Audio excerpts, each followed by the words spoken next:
Hello everyone. How to plan your project, ஓகேவா? And how to choose technology stack. இந்த video வந்துட்டு இந்த கண்டென்ட்டை பேஸ் பண்ணியிருக்கும். நம்ம போன கிளாஸில் வந்துட்டு இந்த ப்ராஜெக்ட் அப்படின்னா ஒரு ஓவரான ஐடியாவை பற்றி பார்த்துருந்தோம். ஸோ அதில் வந்துட்டு டாஸ்க் மேனேஜ்மெண்ட் அப்படிங்கிற ஒரு விஷயத்தை சூஸ் பண்ணியிருந்தோம். ஸோ இப்போ வந்துட்டு என்ன செய்யணும் சொன்னால், இப்போ ப்ராப்ளம் வந்துட்டு டாஸ்க் மேனேஜ்மெண்ட் தானே. ஸோ இதே நம்ம எப்படி டெவலப் பண்ண போகிறது, ஒரு ப்ரொஜெக்டை எடுத்து எப்படி டெவலப் பண்ணுறது, இது வந்துட்டு இந்த டாஸ்க் மேனேஜ்மெண்ட்டுக்கு மட்டும்தான் அப்படின்னு இல்லை. எந்த ஒரு ப்ரொஜெக்ட் எடுத்தாலும் இந்த கீ பாயிண்ட்ஸை தான் நீங்கள் பார்க்கணும், ஓகேவா? ஸோ இந்த கோர்ஸில் வந்துட்டு அண்டர்ஸ்டாண்ட் த கான்செப்ட், ஓகேவா? எப்படி வந்துட்டு ஃப்ரண்ட் அண்ட் வேலை செய்யுது, எப்படி வந்துட்டு ஃபார்ம்லேருந்து சப்மிஷன் ஆகுது, எப்படி வந்துட்டு பெக்கெண்ட் ஒர்க் ஆகுது, பெக்கெண்ட்லேருந்து எப்படி நம்ம டேட்டாவை ஸ்டோர் பண்ணுறது, டேட்டாவை எப்படி திருப்பி ரிட்ரைவ் பண்ணி எடுக்கிறது, இதை பற்றி எல்லாத்தையும் பார்ப்போம். நீங்கள் கான்செப்ட் அண்டர்ஸ்டாண்ட் பண்ணி நீங்கள் ஒரு ப்ரொஜெக்டில் யூஸ் பண்ணணும், ஓகேவா? ஸோ இதில் இருக்கிறத அப்படியோ பார்த்து டைப் பண்ண போகிறேன் அப்படின்னா அது வேலை செய்யாது, ஓகேவா? இந்த கோர்ஸில் வந்துட்டு நான் வந்துட்டு அந்த மாதிரி எதுவுமே இருக்காது. இது வந்துட்டு அந்த கான்செப்டை மட்டும் வழங்குற மாதிரி தான் இருக்கும். நம்ம முதல்ல வந்துட்டு எதை சூஸ் பண்ணணும்னு சொன்னால் பிளாட்ஃபார்மை சூஸ் பண்ணணும். ஏன் பிளாட்ஃபார்மை சூஸ் பண்ணணும்னு சொன்னால், இப்போ நம்ம க்ரியேட் பண்ண போகிறது என்ன அப்படின்னு நமக்கு தெரிஞ்சுக்கணும். இப்போ நான் க்ரியேட் பண்ண போகிறது ஒரு வெப்சைட் உண்டோ, இல்லை ஒரு மொபைல் ஆப் உண்டோ, இல்லை வந்துட்டு ஒரு டெஸ்க்டாப் அப்ளிகேஷன் உண்டோ, இந்த மாதிரி என்ன அப்படிங்கிறது நமக்கு தெரியும், சரியா? ஸோ நம்ம இந்த டாஸ்க் மேனேஜ்மெண்ட் டெவலப் பண்ண போகிறது வெப்சைட்டில், ஓகேவா? ஸோ நான் ஸ்டார்டிங்கை சொல்லிட்டேன், ஃபுல் ஸ்டாக் டெவலப்மெண்ட் தான், ஓகேவா? ஸோ அதை பற்றி எக்ஸ்பிளைன் பண்ணுறேன். இப்போ நான் வெப்பை பற்றி சூஸ் பண்ணிட்டேன்னு சொன்னால், ஒரு வெப்சைட் டெவலப் பண்ணணும்னா நமக்கு என்னென்ன தேவைப்படும்? நமக்கு வந்துட்டு யூஸரோட இன்டர்ஃபேஸ் க்ரியேட் பண்ணணும். ஸோ அதை ஃப்ரண்ட் எண்ட் அப்படின்னு சொல்லுவாங்க. ஃப்ரண்ட் எண்ட் டெவலப் பண்ணுறதுக்கு அன்றிலிருந்து இன்று வரை HTML, CSS, NJS. அதே மாதிரி பேக்கெண்ட் சைடில் ஃபங்க்ஷனாலிட்டி அதுக்கு வந்துட்டு என்ன யூஸ் பண்ணுவான்னு சொன்னால் PHP அண்ட் MySQL. இப்போ சரி, ஓகே, இப்போ நான் வெப் இல்லாமல் ஆப் டெஸ்க்டாப் அப்ளிகேஷன் உருவாக்குறேன் அப்படின்னு சொன்னால், இவ ரெண்டு பேருக்குமே வந்துட்டு இதே மாதிரி லாங்குவேஜஸ் நிறைய இருப்பாங்க. இப்போ உதாரணத்துக்கு ஆப் உருவாக்கணும்னு சொன்னால், பொதுவாகவே மொபைல் அப்ளிகேஷன்ஸ் எல்லாம் வந்துட்டு நிறைய மொபைல் அப்ளிகேஷன் ஜாவாவில் தான் உருவாக்கியிருக்காங்க, ஓகேவா? ஸோ நீ ஜாவா உருவாக்கி யூஸ் பண்ணலாம். அப்படி இல்லைன்னு சொன்னால் ஜாவா ஸ்கிரிப்டை யூஸ் பண்ணலாம். அதில் ரியாக்ட் JS அப்படின்னு சொல்லி ஒரு இது ஒன்று இருக்கு. ஸோ அதை வச்சு நம்ம டெவலப் பண்ணலாம்.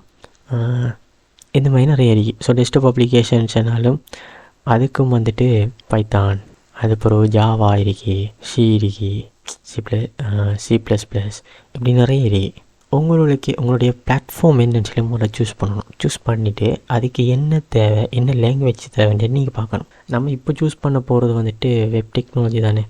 ஸோ அதுக்கு தேவையானதெல்லாம் HTML, CSS, JavaScript and PHP, MySQL. இதுக்கு வந்துட்டு நம்ம ஃப்ரண்ட் எண்டுக்கு HTML, CSS யூஸ் பண்ணலாம், வேறு ஒன்றும் யூஸ் பண்ணிடலாதா அப்படின்னு கேட்டால் யூஸ் பண்ணலாம். நம்ம வந்துட்டு ஃப்ரண்ட் எண்டுக்கு பைத்தன் யூஸ் பண்ணலாம், நிறைய யூஸ் பண்ணலாம். பட் நம்ம யூஸ் பண்ண போகிறது HTML, CSS, JavaScript. இங்கே அவ்வளோ பேர் வந்துட்டு லெஜெண்டரி கேரக்டர்ஸ், அவங்கள வச்சு தான் நம்ம அண்டர்ஸ்டாண்ட் பண்ண போகிறோம்.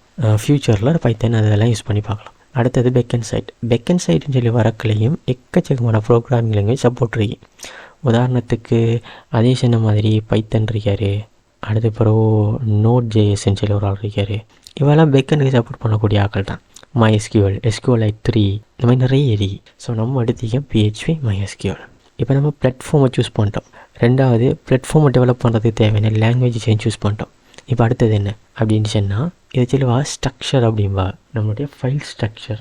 இப்போ ஸ்ட்ரக்சரில் வந்துட்டு நிறைய இருக்குது. உதாரணத்துக்கு டேபிள் ஸ்ட்ரக்சர் மீன்ஸ் என்னன்னு சொன்னால், நம்மளுடைய டேபிள் எல்லாம் என்னென்ன, இப்போ டேட்டா பேஸில் வந்துட்டு டேபிளில் வச்சு தானே இன்டர்ஸ்டேட் பண்ணணும். ஸோ டேபிளில் ஹெட்டிங் எல்லாம் என்னென்ன, ஸோ நம்ம வந்துட்டு என்னென்ன கண்டென்ட்டை யூஸ் பண்ண போகிறோம். உதாரணத்துக்கு நேம், ஏஜ், ஐடி, சும்மா எக்ஸாம்பிளுக்கு சொல்கிறேன். ஸோ இது வந்துட்டு ஒரு ஸ்ட்ரக்சர். இந்த ஸ்ட்ரக்சரை நம்ம ஆர்கனைஸ் பண்ணணும். ரெண்டாவது ஃபைல் ஸ்ட்ரக்சர், நமக்கு என்னென்ன ஃபைல் தேவைப்படும். இப்போ உதாரணத்துக்கு நம்ம இவ்வளோ டெவலப் பண்ண போகிறோம் செட்டாக. ஸோ நமக்கு HTML ஃபைல் தேவை, CSS ஃபைல் தேவை, PHP ஃபைல் தேவை, SQL ஃபைல் தேவை. இந்த மாதிரி அந்த ஃபைல்ஸ் எல்லாத்தையும் வந்துட்டு ஒரே ஃபோல்டருக்குள்ளே போடாமல், உதாரணத்துக்கு இதுக்குள்ளே எல்லாத்தையுமே இப்படி போட்டாமல் இதை கொஞ்சம் ஆர்கனைஸ் பண்ணுறேன்.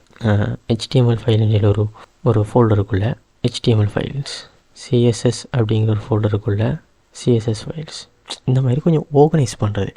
ஏன் ஆர்கனைஸ் பண்ணுறது நல்ல அப்படின்னு சொல்கிறேன்னு சொன்னால், ஓகே, நம்ம அடுத்தடுத்த வீடியோவில் பற்றி பார்க்கலாம். ப்ராக்டிக்கலாக பார்க்கும்போது இன்னும் ஈஸியாக அண்டர்ஸ்டாண்ட் ஆகும். இப்போ டெக்னாலஜிக்கல் ஸ்டஃப் என்னென்ன, பிளாட்ஃபார்ம் என்னென்ன, இப்படி எல்லாத்தையும் நம்ம சூஸ் பண்ணிட்டோம் தானே. இப்போ ரெண்டாவது வந்துட்டு அதில் ஒர்க் ஃப்ளோ, அதாவது இது வந்துட்டு ஒரு வகையான ஸ்டோரி போர்ட் மாதிரின்னு சொல்லலாம். இப்போ நம்ம வந்துட்டு என்ன செய்யணும், ஸ்டோரி போர்டு ஒன்று க்ரியேட் பண்ணணும். ஸோ ஸ்டோரி போர்ட் அப்படின்னு என்னென்னு சொன்னால், இந்த வெப்சைட் எப்படி வேலை செய்ய போகுது, இந்த வெப்சைட் வந்துட்டு எப்படி வந்துட்டு இந்த வெப்சைட் ஒர்க் ஆக போகுது அப்படின்னு சொல்கிறது. இப்போ உதாரணத்துக்கு வந்துட்டு இப்படி வந்துட்டு ஒரு பாக்ஸ் சரியா, மேலுக்கு வந்துட்டு இன்டர்வியூவை டாஸ்க் அப்படின்ட்டு பக்கத்தில் வந்துட்டு எட் அப்படின்னு ஒரு போட்டோம். இப்போ உதாரணத்துக்கு வந்து இந்த இடத்துல நம்ம டாஸ்க் எட் பண்ணுறோம். இப்போ இதை வரை கிளிக் பண்ணினோம்னு சொன்னால், எட்டுங்கிறத கிளிக் பண்ணினோம்னு சொன்னால் இவர் வந்து என்ன செய்யணும்னு சொன்னால் டேட்டா பேஸில் ஸ்டோர் ஆகணும். டேட்டா பேஸில் ஸ்டோர் ஆகிட்டு இங்கே வந்துட்டு டாஸ்க் லிஸ்ட், ஸோ இந்த இடத்துல ஒரு திருப்பி டிஸ்பிளே ஆகணும்.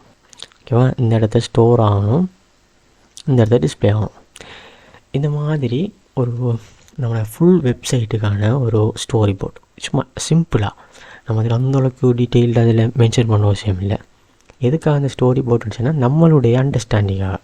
ஓகே, நான் வந்துட்டு இதை கிளிக் பண்ணும்போது இது ஸ்டோர் ஆகணும், இது டிஸ்பிளே ஆகணும், இந்த இடத்த இது இப்படி வரணும், அதை வந்துட்டு ஒரு சும்மா ஷோர்ட்டாக க்ரியேட் பண்ணுறது. ஓகேவா, நம்மளுடைய அண்டர்ஸ்டாண்ட் நம்ம பேப்பர்லலாம் ட்ரா பண்ணி பார்ப்போம் தானே, அந்த மாதிரி சும்மா நார்மலாக ட்ரா பண்ணுறது. இது வந்துட்டு பயங்கரமாக ஹெல்ப் ஆகும் நமக்கு.